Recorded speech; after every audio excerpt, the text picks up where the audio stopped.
Selamat pagi pemirsa, apa kabar Anda hari ini? Senang sekali dapat menjumpai Anda dalam berita Papua hari ini. Saya Yuni Rumbarar bersama tim redaksi telah menyiapkan sejumlah berita menarik dan aktual untuk Anda. Berikut 3 berita utama.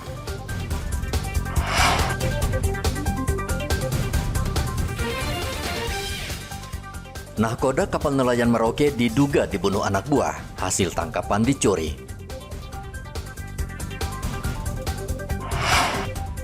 Akibat miras, 2 kelompok pemuda di Mimika bentrok, 1 orang tewas. Pasokan dari petani lokal minim, harga cabai di Mimika naik 100%.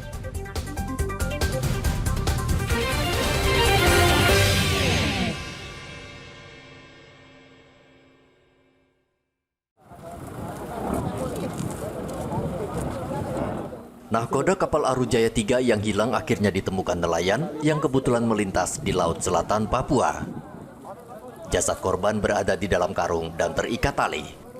Korban bernama Arifin.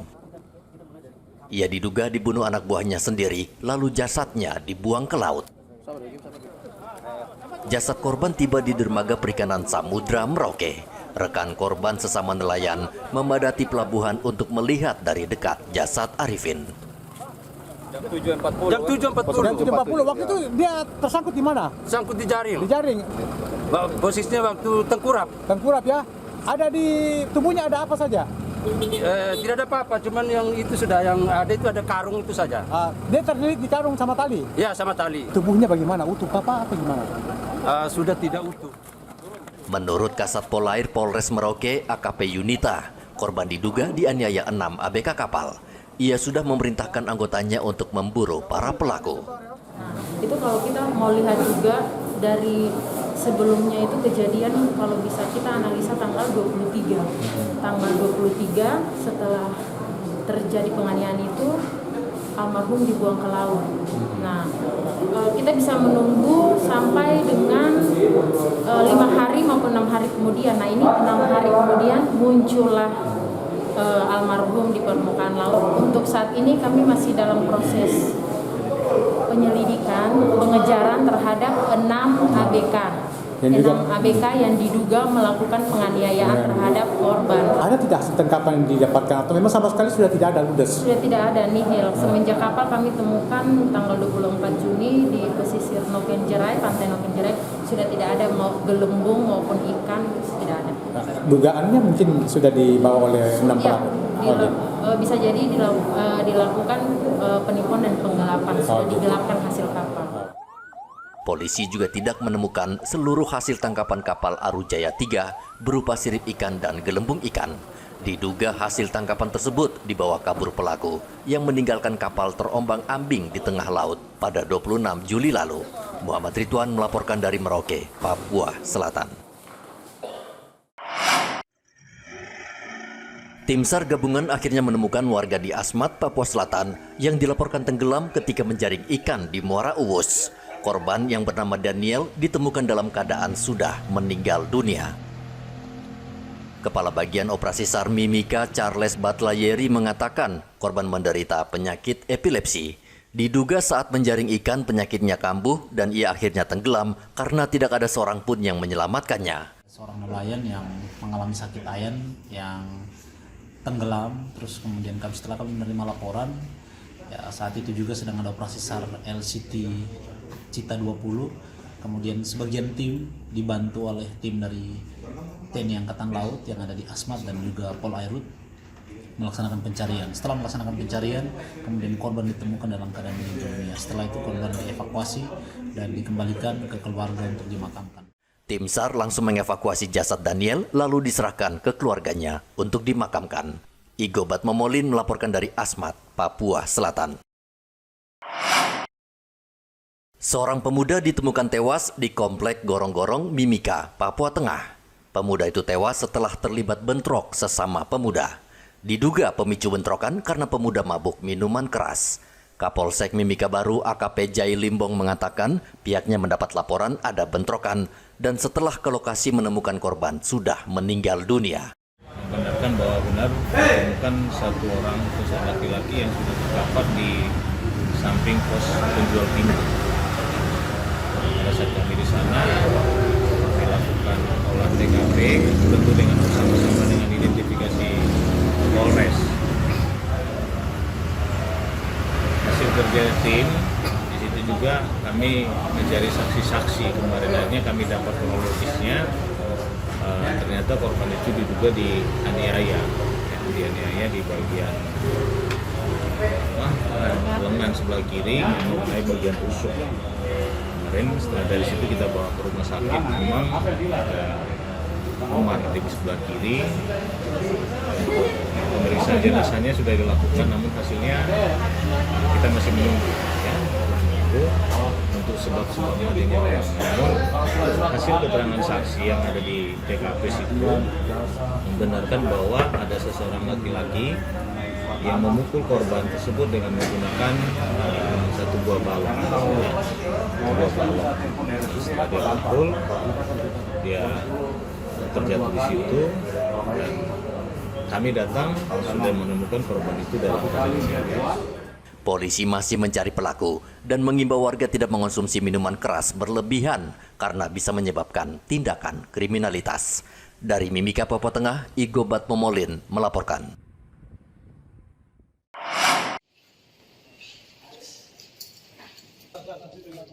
Tim Opsnal Polsek Heram menangkap 2 pencuri sepeda motor yang selama ini meresahkan warga.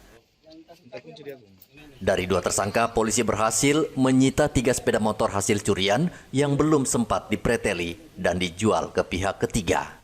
Ketiga sepeda motor tersebut diamankan di Polsek Heram dan 1 diantaranya sudah dikembalikan ke pemiliknya. Polisi meminta warga yang merasa kehilangan bisa datang langsung ke kantor polisi dengan membawa STNK atau laporan kehilangan dari polisi. Rekan kita yang ada di Patmor Heram mendatangi lokasi posisi pelaku, langsung mengamankan pelaku beserta barang bukti. Tersangka atas nama JII, inisial JI, ada di belakang, barang buktinya ada di depan saya. Kedua pelaku saat ini masih menjalani pemeriksaan untuk mengetahui kemungkinan keterlibatan mereka dengan sindikat pencurian kendaraan bermotor di Jayapura yang marak belakangan ini. Arthur melaporkan dari Kota Jayapura, Papua. Operasi Patuh Kartens tahun 2024 tanggal 28 Juli lalu berakhir. Banyak catatan kepolisian selama operasi yang berlangsung selama 2 pekan. Satuan Lantas Polres Merauke mencatat tingkat pelanggaran lalu lintas di Merauke ternyata menurun. Begitu juga dengan tingkat sanksi teguran bagi pengendara. Kepala Bagian Operasional Satlantas Polres Merauke, Ibtu Purwantoro mengatakan, sebagian besar pelanggaran lalu lintas selama operasi patuh di Merauke masih seputar tidak adanya plat nomor kendaraan, tidak menggunakan helm, serta pengemudi tidak memiliki SIM. Adapun pelanggaran yang terjaring sebanyak 240 dengan kriteria pria 170, wanita 70. Untuk status saya pelajar kurang lebih sekitar 140, sementara umum 100 orang. Selama kegiatan berlangsung situasi aman, semua terlayani dengan baik. Kemudian kami berlakukan denda juga seminimal mungkin supaya dapat membantu masyarakat. Kemudian untuk kecelakaan selama operasi berlangsung terdapat 3 laporan polisi, di mana korbannya luka ringan ada 2, sementara yang luka berat ada 1. Untuk hal-hal yang lain kami berharap kepada masyarakat pengguna jalan untuk senantiasa disiplin, saling menghormati, dan mengutamakan keselamatan diri dengan pokok yang pertama adalah menggunakan helm dan kelengkapan kendaraan bermotor tersebut. Apakah dari kacamata kepolisian tingkat pelanggarannya meningkat atau seperti apa Pak KPO?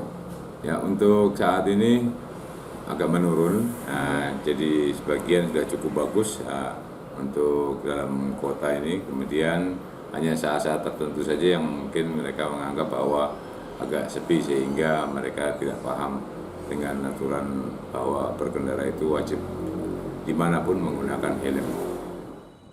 Selama pelaksanaan operasi patuh di Merauke, Satlantas Polres Merauke mencatat jumlah kasus kecelakaan lalu lintas di Merauke sebanyak 3 kasus, dengan 2 korban luka ringan dan 1 orang luka berat. Muhammad Ridwan melaporkan dari Merauke, Papua Selatan.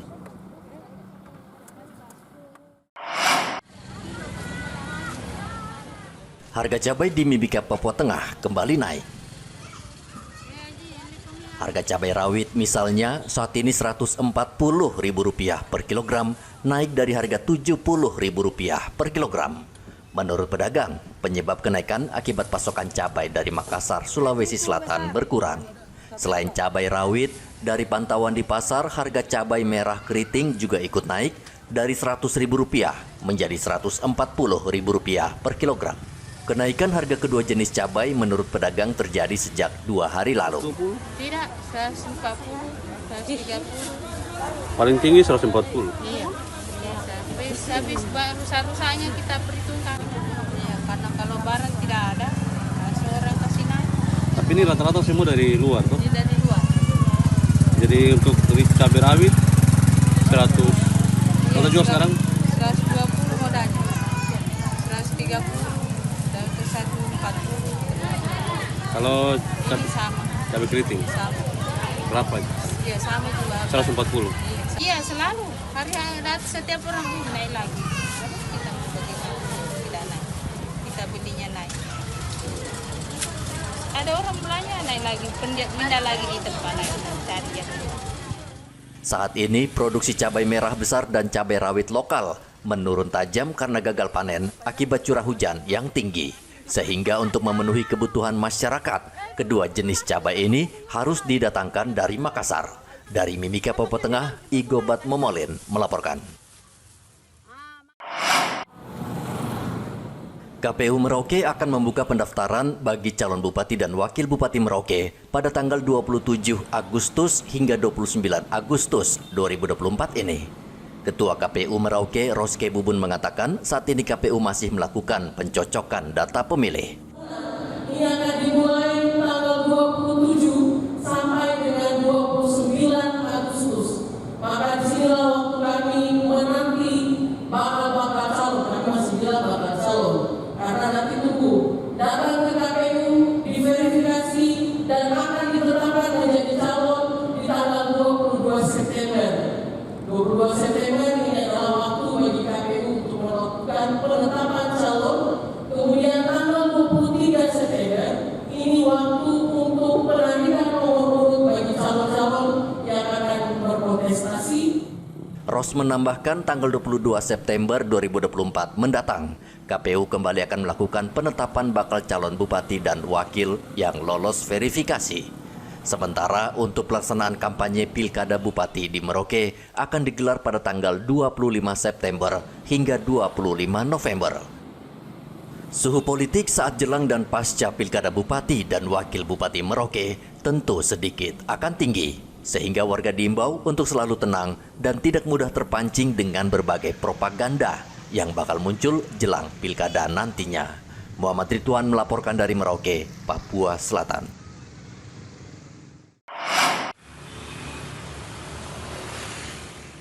Menjelang HUT RI ke-79, penjualan bendera merah putih mulai marak di Mimika. Penjualan digelar di sejumlah ruas jalan utama. Pernak-pernik HUT RI itu dijual dengan harga bervariasi, mulai dari Rp5.000 hingga Rp400.000. Ya, dari tanggal 23 saya sudah mulai jualan sampai hari ini. Bervariasi, ada yang mulai dari harga Rp5.000 sampai ada yang harga 400, ada yang 4,5, bervariasi Kak. Tergantung begini-begini, ini 400 itu. Itu berapa meter? Panjangnya sekitar kurang lebih 10 meter. Ada yang separohnya, ya ada yang ukuran 5 meter juga ada. Dari harga 60, 70 sampai harga 20.000, ada yang 5.000 juga ada. Yang 70 tadi berapa meter? Ini kurang lebih 1 meter 80 panjangnya. Umbul-umbul harganya 50, panjangnya 3 meter, ada yang pendeknya panjangnya 2,5 meter, harganya 45-40. Juga gambar sekarang ada corak baru, Garuda Cendrawasih. Ini corak baru karena ada permintaan juga tuh. Ada yang Garuda, ada yang Cendrawasih, ada yang polos. bervariasi. Tapi memang ada yang laku, sudah ada laku. Alhamdulillah, biar sedikit-sedikit. Biarpun belum masuk ke bulan Agustus, tapi ada pelaris setiap hari ada, alhamdulillah. Kita tahu 5.000, 10.000 ada. Dikirim ke sini. Ini barang ini dari bulan 3 sudah tiba di sini, Kak. Bulan 3, bulan 4 sudah siap di sini. Walaupun belum memasuki bulan Agustus, pedagang bendera ini mengaku sudah meraup keuntungan lumayan besar setiap harinya. Dari Mimika, Papua Tengah, Ikobat Momolin melaporkan. Program imunisasi polio tahap kedua pada pertengahan Juli ini terpaksa tidak bisa dilanjutkan di Merauke, Papua Selatan karena stok vaksin polio di Dinas Kesehatan habis. Dinas Kesehatan Merauke saat ini sedang menunggu kiriman vaksin dari Kemenkes. Masyarakat terpaksa harus bersabar menunggu dan tidak diketahui pasti kapan vaksin akan dikirim ke Merauke. Kita masih belum mulai, masih menunggu vaksinnya. Yang vaksinnya nggak ada ya, Dok? Kami menunggu dropping dari provinsi, ya, itu baru kita bisa laksanakan. Karena sampai saat ini belum ada dropping vaksin untuk yang putaran. Belajar dari tahap pertama untuk mencapai target, lalu tahap kedua ini seperti apa, Dok? Menurut saya mungkin hasilnya pun tidak akan jauh berbeda dengan putaran pertama, ya, gitu. Walaupun kita tetap berupaya ya mengintegrasikan atau mensinergikan dengan program-program yang sementara ini jalan di puskesmas, ini bisa kita lakukan. Jadi misalnya macam teman-teman di daerah sulit tadi ya, kita upayakan anggaran misalnya dari BOK mereka untuk terkait dengan puslingnya itu sudah ada, sehingga mereka bisa satu kali jalan dengan kegiatan rutin yang lainnya gitu.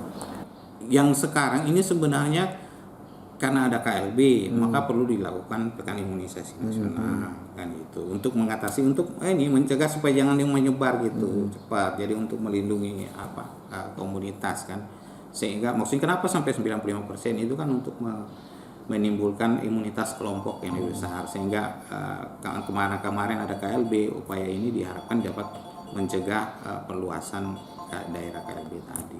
Itu untuk khusus gitu. Nah, untuk selanjutnya tentu saja dari imunisasi rutinnya harus kita perkuat gitu. Neville sendiri mengaku pesimis pelaksanaan imunisasi polio tahap kedua akan berjalan, mengingat kejadian yang sama juga dialami saat pelaksanaan imunisasi tahap pertama di Merauke yang hanya mencapai 68% dari target. Jika target imunisasi polio tidak tercapai, Dinas Kesehatan Merauke akan memprioritaskan imunisasi terhadap semua bayi di Merauke sesuai dengan usia bayi yang wajib divaksinasi. Muhammad Ridwan melaporkan dari Merauke, Papua Selatan. Informasi tadi sekaligus menutup jumpa kita dalam berita Papua hari ini. Saya Yuni Rumbarar dan tim redaksi yang bertugas mengucapkan terima kasih atas perhatian Anda. Selamat pagi dan sampai jumpa. Wanyampi.